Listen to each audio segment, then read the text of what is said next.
Seburuk-buruknya pemimpin adalah pemimpin yang tidak mau ngambil keputusan. Mendingan jadi pemimpin ngambil keputusan keliru diperbaiki, daripada diam pencitraan, takut salah, takut dibully, kemudian hanya duduk diam menunggu 5 tahun. Saya kira saya tidak begitu. Ridwan Kamil bakal mencalonkan kembali sebagai Gubernur Jawa Barat 2029. Jujur poe ayeuna loba pisan foto-foto nu kos kararya lewat ka beranda aing. Tulisanna teh maaf, saya akan kembali karena Jawa Barat terlalu cantik untuk dibiarkan berantakan. Ya dangukeun Bapak RK yang terhormat, kalau misalkan pernyataan eta benar. Salah satu yang membuat Jawa Barat berantakan itu kan Bapak. Habis masa jabatan Bapak, ya Bapak meninggalkan hutang Masjid Al-Jabar 1 triliun. Hutang BPJS, dana hibah jor-joran, ada dugaan korupsi dana iklan, dan ninggalkeun toren. Astagfirullah, keceplosan eta mah. Jadi yang sebenarnya membuat berantakan itu, terus ada pernyataan ya Jabar terlalu cantik. Kirain yang cantik itu Aura Kasih. Astagfirullah, keceplosan deui.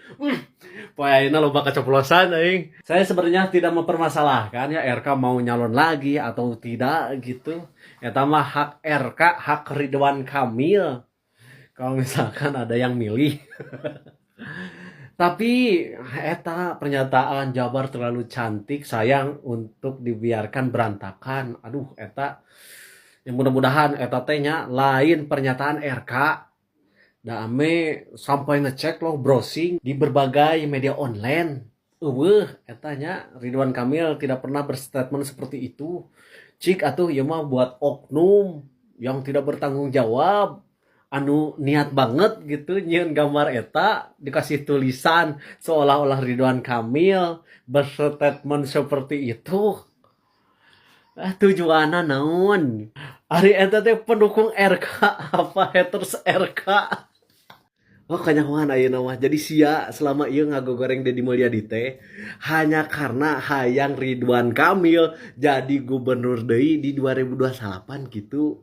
Saya percaya di tangan seorang arsitek lah Jabar akan tertata rapi secara ekonomi, pengangguran, kemiskinan, dan infrastruktur. Yuk gas kita sambut 2029 ya. Jabar bersama RK, Jabar bersama arsitek. Arsia karek udang sare. RK kemarin geus ngajabat 5 tahun. Hasilna naon? Apakah ekonomi meningkat? Apakah pengangguran geus eueuh di Jawa Barat? Apakah infrastruktur aralus? Apakah masyarakat sejahtera? Hudang boy. Seorang arsitek sudah memimpin Jawa Barat. Hasilnya apa? Aing jadi curiga. Apakah semua orang yang mengatasnamakan pengkritik KDM mempunyai visi yang sama untuk menjadikan RK gubernur di 2029? Barnas, Bunglon, ternyaho ayeuna Dodi Permana oge mulai ye membuat piti-piti soal Ridwan Kamil. Aing curiga ye, nu lain oge sarua. Saria lamun misalkan aya maksud rek ngusung seseorang di 2029, ulah mengatasnamakan seorang aktivis sosial media, ulah mengatasnamakan seorang kritikus, ngomong we sia teh tim ses Ridwan Kamil. Sok-sokan aing mah masyarakat kritis. Aing mah mengkritisi kebijakan seorang gubernur, tapi ujung-ujungnya Ridwan Kamil lebih baik daripada Deddy Mulyadi. Ya, Jawa Barat lebih cocok dipimpin oleh seorang arsitek. Yay! Kami 3 tahun mendapat 180 penghargaan. Tapi kalau dapat penghargaan, itu artinya ada perubahan. Mesti perlu diomongkan lah. Kita tahu apa yang terjadi. Uangnya dipakai apa? Dari 11 triliun itu hibah yang murni yang bukan kewajiban berapa? Kan sekitar 2,5 triliun atau berapa atau 3 triliun. Kenapa uang sendiri dihibahin? Kok bangun pinjam duit? Oh iya, sakedeung deui urang Jawa Barat moal bisa berobat ke BPJS. Kunaon moal bisa berobat ke BPJS? Kabupatenna loba nu teu mayar BPJS, provinsina teu mayar BPJS, kabupaten kota 300 miliar. Aya kamari duitna dikamanakeun? Di aur-aur ka ditu ka dieu. Pemprov Jabar ternyata punya tunggakan hutang BPJS 300 miliar. Nah itu terjadi tahun anggaran sebelum saya pimpin. Makanya tadi saya komplain ke teman-teman Bapeda, kepala dinas kesehatan. Kenapa sih dulu ketika kita punya uang fiskal yang sangat. Maka saya melihat ini yang disebut dengan hari ini adalah birokrat berkuasa, rakyat berpesta. Sehingga kebijakan di Jawa Barat hari ini misalnya, saya boleh menyampaikan penghitungan. Jabar punya tunggakan, dan tunggakannya bukan pada masa kepemimpinan saya. Itu tunggakan yang lama. Baik tidak bayar BPJS 350 miliar. Dan baru dibayar 340, baru bayar 50. Saya menghitung, kita bayar 290 atau uangnya kita tunda untuk layanan masyarakat yang tidak masuk BPJS. Yang tidak masuk BPJS ternyata jumlahnya sangat banyak. Kalau ini dibayarkan, maka ini tidak terlayani. Sehingga kami memutuskan uangnya ditunda tidak dibayarkan, tapi seluruh rumah sakit di Jawa Barat dan sebagian di Jakarta di MOU-kan. Seluruh rakyat Jabar, mau kaya mau miskin, kalau masuk rumah sakit kelas 3, pemerintah provinsi menjamin pengobatannya. Itu yang diinginkan oleh kami. Kenapa? Karena dalam penghitungan kami, ketika pemerintah membayar BPJS jauh lebih mahal dengan membayar langsung ke rumah sakit. Membayar langsung ke rumah sakit, kami membayar uang yang digunakan untuk berobat. Kami tidak bayar direktur, kami tidak bayar komisaris, kami tidak bayar kantor, kami tidak bayar kanwil. Kami hanya membayar orang yang sakit. Tapi bayar BPJS, kita membayar komponen biaya birokrasi BPJS yang begitu besar. Cara ini ditempuh, kenapa cara ini ditempuh? Karena kondisi keuangan yang berat. Kita harus berikhtiar. Pencipta, pengabdi, yang penting bernapaskan Islam. Bernapaskan Islam, itu artinya pemerintah mengutamakan keselamatan warganya dibanding kepentingan apa. Sama KPK kemarin Pak. Kenapa? Digeledah Ya sama itu kan KPK. kewenangan yang dimiliki oleh KPK.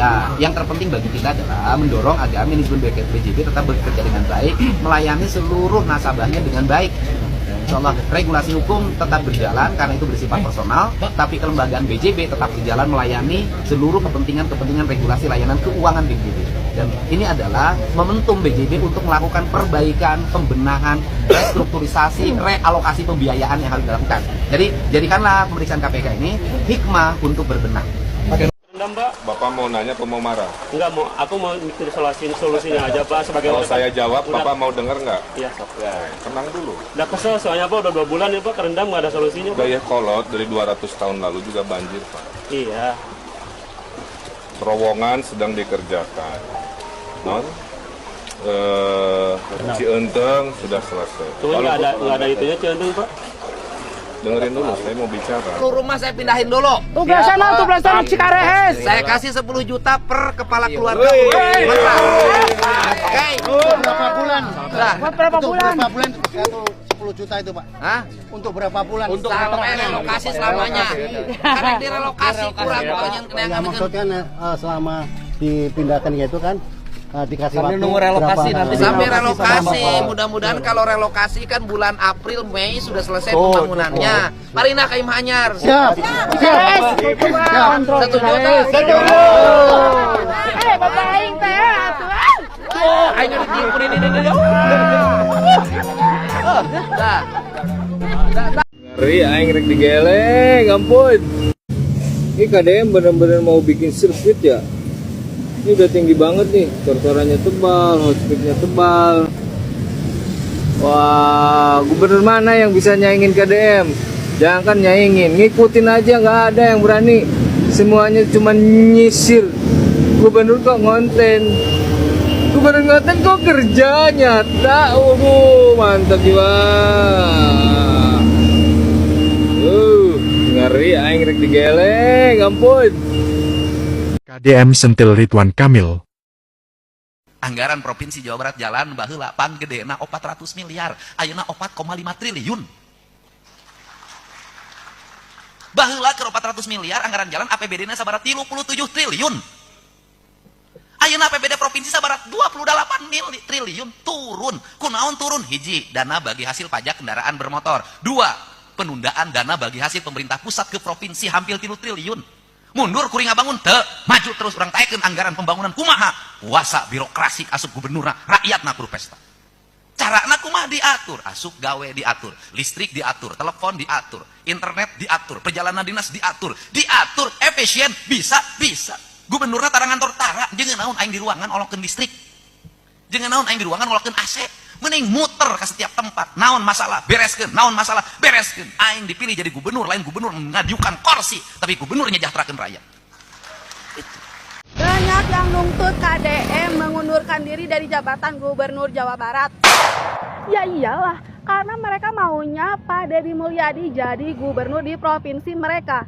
Program-programnya semua jalan, kepemimpinannya bagus. Tapi di sini saya hanya ingin menyampaikan ya, jangan sekali-kali kalian ingin punya niatan merebut Bapak Aing ya. Jangan sampai merebut Bapak Aing dipindah ke provinsi lain. Bapak Aing ya, itu Bapak Aing. Ini surat terbuka ya. Untuk siapapun yang ingin merebut Bapak Aing dari Jawa Barat akan berhadapan langsung dengan semua anak-anaknya yang ada di Jawa Barat. Tos, sakit tuh weh di pusat mah. Bapakku sehat terus ya Pak ya. Jawa Barat butuh Bapak, Jawa Barat bangga sama Bapak.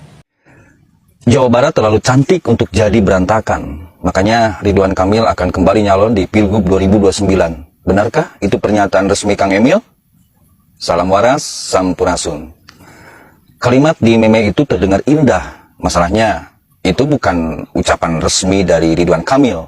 Justru, disitulah kita perlu jernih membaca situasi.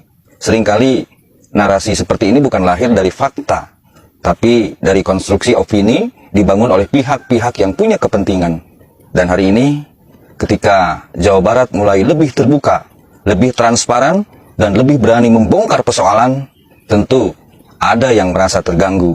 Dulu mungkin terasa tenang, tapi ketenangan itu apakah karena semua benar-benar baik atau karena terlalu banyak yang tidak tersentuh? Sebagai pendukung KDM, saya melihat yang terjadi sekarang bukan Jawa Barat berantakan, tapi Jawa Barat sedang dibersihkan. Ketika pola lama mulai ditertibkan, ketika akses-akses yang tidak sehat mulai diputus, ketika transparansi dibuka, wajar jika muncul kegaduhan. Dan di momen seperti ini, narasi-narasi romantis mulai dimunculkan kembali, seolah-olah masa lalu lebih baik. Padahal bisa jadi yang sebenarnya terjadi bukan Jawa Barat yang memburuk, tapi ada pihak-pihak yang dulu nyaman, sekarang mulai kehilangan ruangnya. Jadi, sebelum percaya pada kalimat yang viral, pastikan dulu itu fakta atau sekedar narasi yang sengaja dibentuk. Karena Jawa Barat tidak butuh kata-kata indah. Jawa Barat butuh keberanian untuk berbenah, meski itu tidak selalu nyaman. Jadi, sebelum ikut menyebarkan, pastikan dulu ini fakta atau cuma narasi yang dibentuk. Salam hormat, sampurasun.